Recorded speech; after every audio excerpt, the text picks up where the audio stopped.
Hello, and welcome to my recorded presentation for Soccer and Society. I'll be looking at my club, specifically Liverpool FC. During this presentation, I'll be giving you a brief overview of Liverpool's history with three topics. The first, focusing on globalisation, where I'll talk about things such as ownership, sponsors, players, fans, player transfers, and worldwide sponsorship. Topic 2 will focus on women.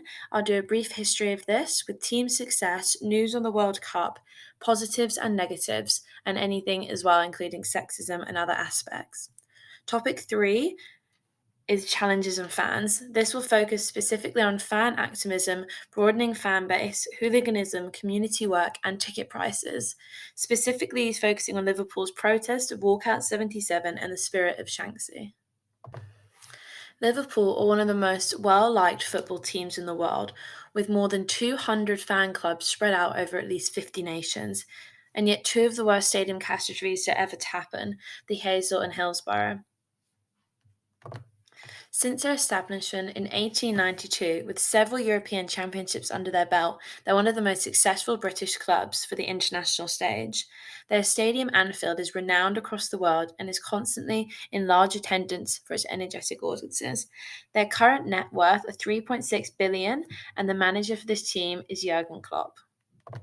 They were the first football team to ever play at Anfield Stadium, now known as the storied home of Liverpool FC. They've also been referred to as the Reds from the very beginning. And for Liverpool, they have icons such as Kenny Dalglish, sometimes known as King Kenny to his supporters, a sensation in English football. He had dual roles as manager and as top player. He was also the first player and manager in the history of English football. So, topic 1 focuses on globalisation. The term globalisation refers to the increasing interconnectedness of the world's economies, cultures, and inhabitants as a result of cross border commerce in commodities and services, technology, and movements of capital, labour, and information. The process of contact and integration between individuals, such as Liverpool players, fans, managers, and organisations, and governments, are on a global scale.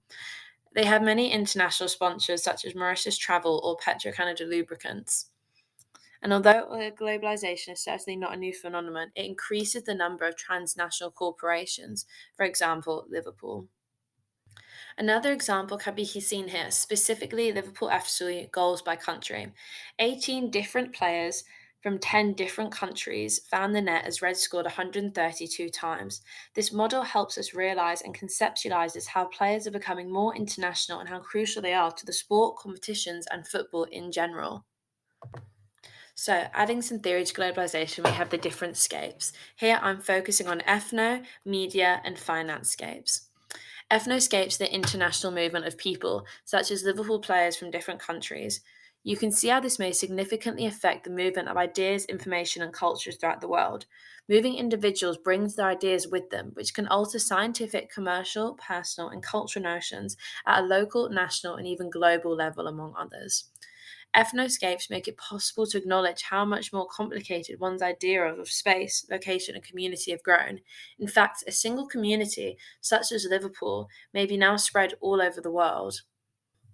For ethnoscapes, we have the international movement of people and Liverpool players in the global marketplace. Next is mediascapes. This is the flow of images and information. An example here specific for Liverpool is sponsorship. The manifestations of branding sponsorship in this built Liverpool environment, from flamboyant stadium architecture to transport and media technological infrastructures, this is all orchestrated by FIFA, the Federation of International Football Association, and specifically in partnership with South African host for the World Cup and multinational sponsors. We can all agree that media has a big influence on how information for Liverpool moves throughout the world. The media may either help or impede the flow of global culture, depending on how it is utilized, to whom it is available, and what agenda is being presented. And lastly, financescapes. This is money or capital. For example, of Liverpool, who owns the club? The phrase financescapes refers to the many types of capital and international mobility of money. Forms include things such as cash, electronic, transferred through banks, stock exchanges, and all of this. One of the most crucial things to comprehend about fanscapes is that it may be challenging to determine how it affects things like global culture flow on its own, let alone how it interacts with one other component of global culture, such like technoscapes, ethnoscapes, and ideoscapes, and how this all relates to Liverpool. So here you can see some specific data about Liverpool players, their culture, and where they're from. They serve as living examples of how complicated, multifaceted, and contingent national identity is. Liverpool also demonstrates a global variation in football rules and fundamental playing techniques. The media and sport are frequently cited as prime examples of globalization. It can also demonstrate national identity and as well as homogenization, all coming together in the same image, loving Liverpool Football Club. On to the next topic, specifically about women. Women's football has a complicated history with several elements such as social construction of gender, including patriarchy, which I'll talk about later, medical misconception, and even today's institutional impediments, influencing by era evolution. The characteristics and behaviours connected with athletes are similar to what is considered to be true gender, according only to social justification. Mass audiences went to see women play for factory teams during the First World War, and FIFA felt that women's football posed a danger to the men's game. The FA opted against making pronouncements about how women were inappropriate for the sport and about how prevalent gender norms, which was another step towards the emancipation of women. Then we cut forward to today. The FA's most recent statistics show how 2.63 million women in England who are 16 years and older now play football. And here we have specifically the game plan for growth. This was an act in 2020, in its penultimate year vowed to double participation. Future goals will be specified in the strategy second phase, which will be published, and an emphasis on ensuring that girls have equal access to playing football in clubs of schools. Liverpool specifically helps with this as well. And by 2023, Liverpool FC women will officially have their own training facility, with the integration of the ladies into the recently enlarged Kirkby training area, which was finished in 2020. The Women's Association wants to provide a basis for the whole women's system, not just the first team. It wouldn't be able to host the first team under 18s or 21s like it did with males, and this would be preferable to group all of Liverpool's women together.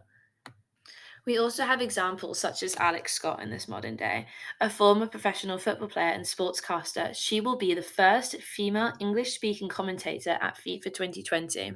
The announcement is a big deal for lots of women and girls involved in the world of football. Many often struggle to get the same opportunities as boys and men do in the sport, both at grassroots and professional levels. Her appointment will allow others to follow in her footsteps, much like Sam Kerr being on the cover of FIFA's 2020 football game as well. See this in references. Prior to the 2013 season, Liverpool became the first English women's football club to provide all players full time professional contracts. The Women's Liverpool Football Club was established in 1989 before changing their name to Liverpool Ladies. It was a founding member of the FA Women's Super League, and they will play in the 2023 after winning the 2022 FA Women's Championship. For example, specifically, Missy Bo Kearns, a Liverpool player, is among 5 others being called up to England youth teams for forthcoming international fixtures. And although so much can be done and said in the world of women, there are still negative aspects.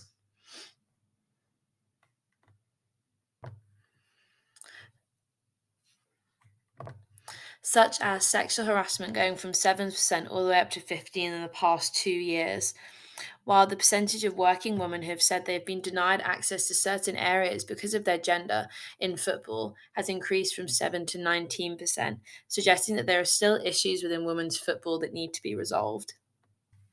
And for the final topic, we have fandom. What is being a fan? Being of Latin origin, a fan is essentially someone who is extremely passionate about sports. They may also be referred to as sports fans or team enthusiasts. Liverpool has always been very, very well known for its fans, whether positive or negative reasons. What makes a fan, becoming a sports fan, or its motives can be the influence of classmate or friends or team's general success, or even the skill or personality of certain players. A common cause is of becoming a sports fan. These are additionally referred to as socializing agents. There are additional factors like enjoyment or deep emotional connections or having a personal connection to a team or organisation such as Liverpool, and there are constant differences between a traditional and a consumer. So, what are Liverpool doing? Well, positively, they have an LFC foundation to ensure local communities have access to essential services and opportunities that they need. They also massively increase in sustainability by focusing on people and communities and the planet, with rising a voice to help with the next generation of the Reds. Sport and physical exercise science may help develop a person as well as communities by bringing people together. Liverpool strongly believe this.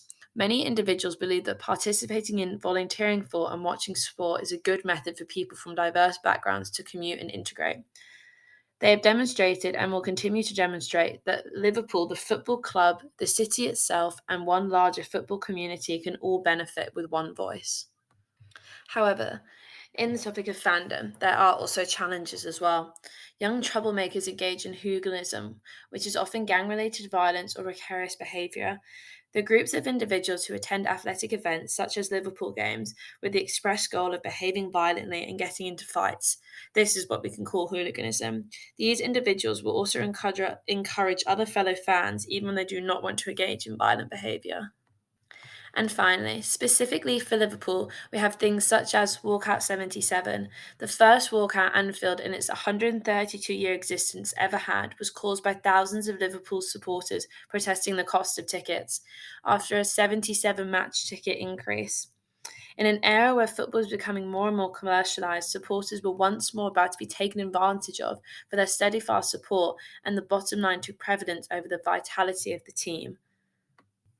Liverpool fandom also includes things like the Spirits of Shankly, Liverpool FC Supporters Union and Recognised Supporters Trust, to advocate the members' best interests and therefore the best interests of Liverpool football fan, both locally and internationally, to demand answers from the club's owners. So, to conclude, we've looked at a brief overview of the club's history, three topics of globalisation, women, challenges, and fans, all in which present and set the picture of what Liverpool is and why it is my club.